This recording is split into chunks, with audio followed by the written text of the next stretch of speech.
Education here at Sun can be an excellent choice for any students. నమస్తే, నేను Keshav. Welcome to Suman TV. ఆంధ్రప్రదేశ్లో కీలక శాఖలు నిర్వహిస్తున్నటువంటి ఉప ముఖ్యమంత్రి పవన్ కళ్యాణ్ అన్నిటికంటే క్లిష్టతరమైనటువంటి బాధ్యత ఎక్కడ ఎదుర్కోబోతున్నారు? మరీ ముఖ్యంగా అటవీ పర్యావరణ శాఖ చుట్టూ జరుగుతున్నటువంటి ప్రచారం, ఒకవైపు గంజాయి సాగు, మరోవైపు ఎర్రచందనం అక్రమ రవాణా. వీటికి తోడు అటవీ శాఖను సమీక్షించేటువంటి క్రమంలో కొన్ని సంస్థల అక్రమ తవ్వకాల వ్యవహారాలు కూడా వెలుగులోకి వస్తున్నాయి. నిజానికి అటవీ శాఖలో ఏం జరుగుతోంది, పవన్ కళ్యాణ్కి ఎదురున్నటువంటి సవాళ్ళు ఏంటి? ఈ అంశాలను విశ్లేషించేటువంటి ప్రయత్నం చేద్దాం. మనతో పాటు అనలిస్ట్ చందు శ్రీనివాస్ గారు ఉన్నారు. శ్రీనివాస్ గారు నమస్కారం. నమస్కారం అండి. అటవీ శాఖ అనేది చాలా చిన్న శాఖ, పర్యావరణ శాఖ ఏదో మామూలుగా మొక్కల పెంపకం వాటి గురించి చెప్తారనుకున్నారు. పవన్ కళ్యాణ్ గారు కీలకంగా ఆ బాధ్యత తీసుకున్నారంటే ఒక ఆసక్తి ఉంది. ఇప్పుడు చాలా రకాల అంశాలు వస్తున్నాయి. ఒకవైపు స్మగ్లింగ్ వ్యవహారాలు వస్తున్నాయి, ఇంకోవైపు అక్రమ తవ్వకాలు, అక్రమ అటవుల ఆక్రమణలు, ఈ అంశాలన్నీ వస్తున్నాయి. ఏంటి అటవీ శాఖ రివ్యూలో జరిగిన పరిణామాలు ఏంటి? పవన్ కళ్యాణ్ గారికి అదొక పెద్ద సవాలుగా పరిగణించవచ్చు. డెఫినెట్గా అండి. అటవీ శాఖ మనం ప్రకృతి మనం కాపాడుకుంటే అది మనల్ని కాపాడుతుంది. మనం ఏవి ఆశించకుండా మనకు కుర్చీని అవుతుంది, పడుకునే బెడ్ అవుతుంది, చివరి చనిపోయేటప్పుడు 4 ఏం మిగలదు అనమాట. దాన్ని కూడా విచ్ఛిన్నం చేసి ప్రకృతిని హననం చేస్తే మనం బెంగళూరు చూసాం. ప్రకృతిని మాట రోడ్ల మాటన చెట్లు కూడా తీసేస్తే ఏమైంది, నీటికి ఎంత ఇబ్బంది పడ్డారు చూసాం. అదే పరిస్థితి మనకు కూడా రాకుండా ఉండాలంటే మన అటవీ సంపదని మనం కాపాడుకోవాలి.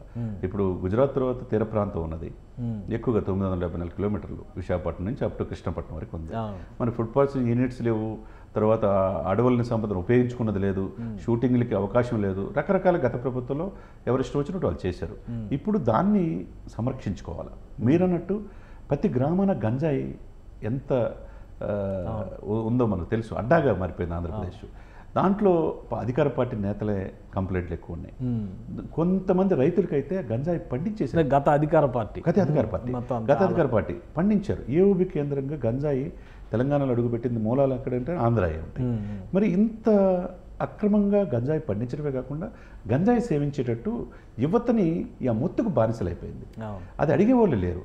లా అండ్ ఆర్డర్ అసలు కంట్రోల్ లేదు. అధికార పార్టీ వాళ్ళు దాంట్లో ఉంటే ఎవరు మాట్లాడతారు? అదొకటైతే ప్రధానంగా అటవీ సంపదని మనం ప్రకృతిని కాపాడుకోవాలి సార్. ప్రకృతిని ఋషికొండలు మనం చూసాం. ప్రకృతికి ఎంత ఇదుంటే దాన్ని బోడిగుండ్లాగా చేసేసి విలాసవంతమైన భవనాలు కట్టారు. ఎర్రమట్టి దెబ్బలను కూడా ఆక్రమణకు గురయ్యాయి.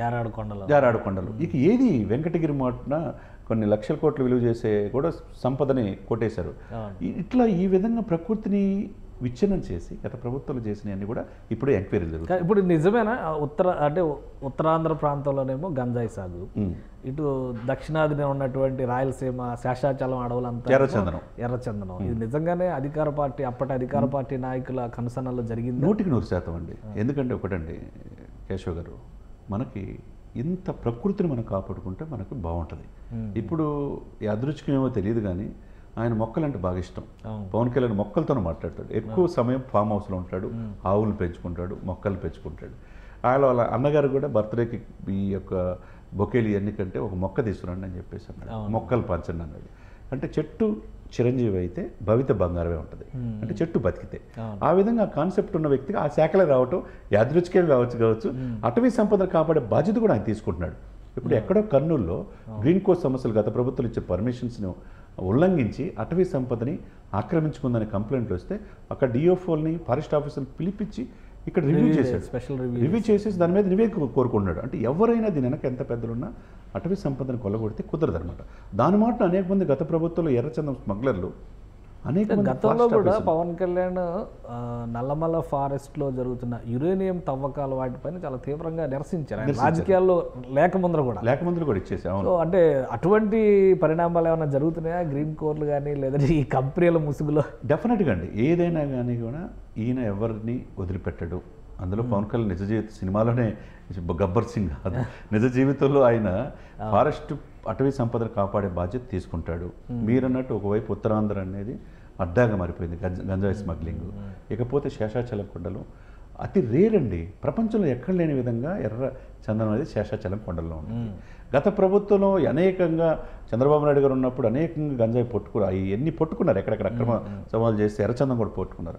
అవన్నీ ఆక్షన్ వేసి ప్రభుత్వం తీసుకుంది. ఇప్పుడు ఈ 5 సంవత్సరాలు ఎప్పుడైనా ఎర్రచందనం పట్టుకున్న ఆనవాళ్ళు మీకు కనపడినాయా? వాళ్ళంతా పెద్దిరెడ్డి రామచంద్రారెడ్డి మీద, మిథున్ రెడ్డి మీద, గంగిరెడ్డి మీద ఈ ఆరోపణలు ఉన్నాయి. దీని మాటను చైనాకి ఎక్స్పోర్ట్ చేసుకెళ్తున్నారు. అనేక మంది అడ్డొచ్చిన ఫారెస్ట్ ఆఫీసర్ని కూడా చంపేసే పరిస్థితి అంటే తమిళనాడు నుంచి వచ్చే కూలీలు రెడ్ శాండిల్ అంతా కుట్టేస్తున్నారు సార్. ప్రకృతి సంపద అతి రేర్ అయినా అది చేయటం. పుష్ప టీమ్స్ యాక్టివ్గా పనిచేస్తున్నారు. ఇప్పుడు అనుకోకుండా పవన్ కళ్యాణ్ అటవికి రాజు అయ్యాడు. ఈ పుష్పాల రాజకీయాలు ఇప్పుడు కుదరవు.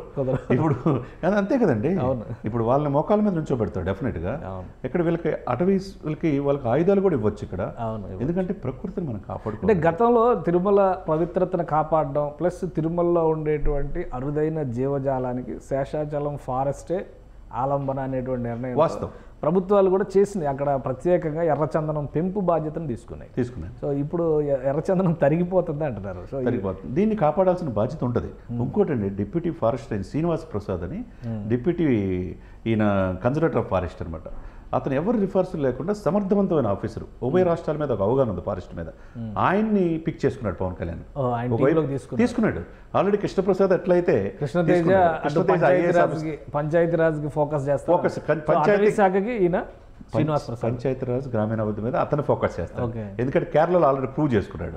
ఈయన అటవీ శాఖ మంత్రి దీన్ని పూర్తి అవగాహన తీసుకోవడానికి Srinivas Prasad deputy conservator of ఫారెస్ట్ని ఎటువంటి సిఫార్సు లేకుండా సమర్థవంతమైన ఆఫీసర్గా ఆయన పేరుంది. ఆయన తీసుకుని ఒక ఓఎస్డీగా అపాయింట్ చేసుకున్నాడు. అంటే దానికి ఏదో తూచాయిగా చేయట్లా, దాన్ని పూర్తి సమగ్ర సమాచారం అటవలు ఏంటి తరిగిపోయినాయి. మీరు అన్నట్టు ఎర్రచందనం రేరు కాబట్టి మన కాపాడుకోవాల్సింది గతంలో ఎందుకు ఇదయింది దాని మీద పూర్తి ప్రక్షాళన చేస్తున్నాడు. ఈ అక్రమాలు ఎవరైతే తమిళనాడు నుంచి వచ్చే ఈ పుష్పరాజులకు కావచ్చు, ఈ అక్రమంగా కలప రవాణా చేసిన వాళ్ళందరికీ కూడా ఈ గడ్డుకాలమే.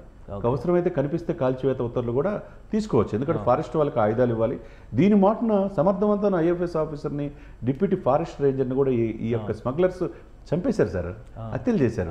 ఇది ఈయన్ని కంట్రోల్ చేసి పర్యావరణ కాపాడే బాధ్యత పవన్ కళ్యాణ్ తీసుకుంటాడు. పర్యావరణ కాపాడుతూ ఒకవైపు ప్రకృతి సంపదను కాపాడాలి. ఎవరైతే దీనికి పాటుపడేవాళ్ళు, దీని వెనక ఎవరున్నా కానీ బయటకు రావాల్సిందే. ఒకవేళ ఇరిగేషన్స్ ఉన్నాయి వాళ్ళకి ఆరోపిస్తే వాళ్ళు ఎంక్వైరీ చేసేసి దీని వెనక ఎవరున్నారు, గంగిరెడ్లు ఉన్నారా, ఇంకా పెద్ద అస్తాలు ఉన్నారా అనేది మొత్తం బయటకు రావాల్సిందే. అందులో rule is rule for all. చట్టాన్ని అతిక్రమించి ఎవరు చేసినా ఈరోజు వాళ్ళు బాగుండొచ్చు, కానీ రేపేంటి పరిస్థితి?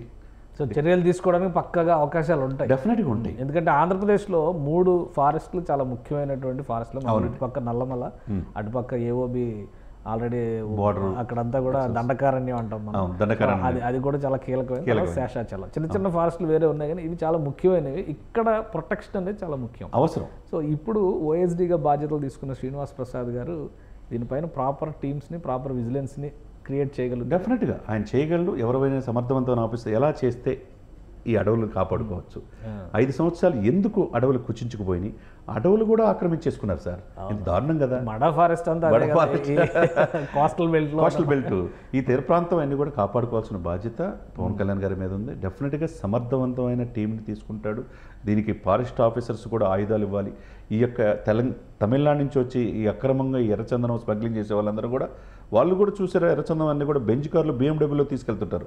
అవి కూడా గతంలో పట్టుబడాయి. ఈ 5 సంవత్సరాల్లో దీనికి అడ్డు ఆపు లేకుండా పోయింది. ఒకవైపు గంజా సేద్యాన్ని సార్ యువత ఈరోజు చిరంజీవి గారు డ్రగ్స్ని ఎరాడికేట్ చేయండి అని ఒక వీడియో సందేశం ఇచ్చారు. అదేవిధంగా ఇక్కడ రేవంత్ రెడ్డి గారు కూడా డ్రగ్స్ మీద ఉక్కుపాదం మోపుతున్నారు.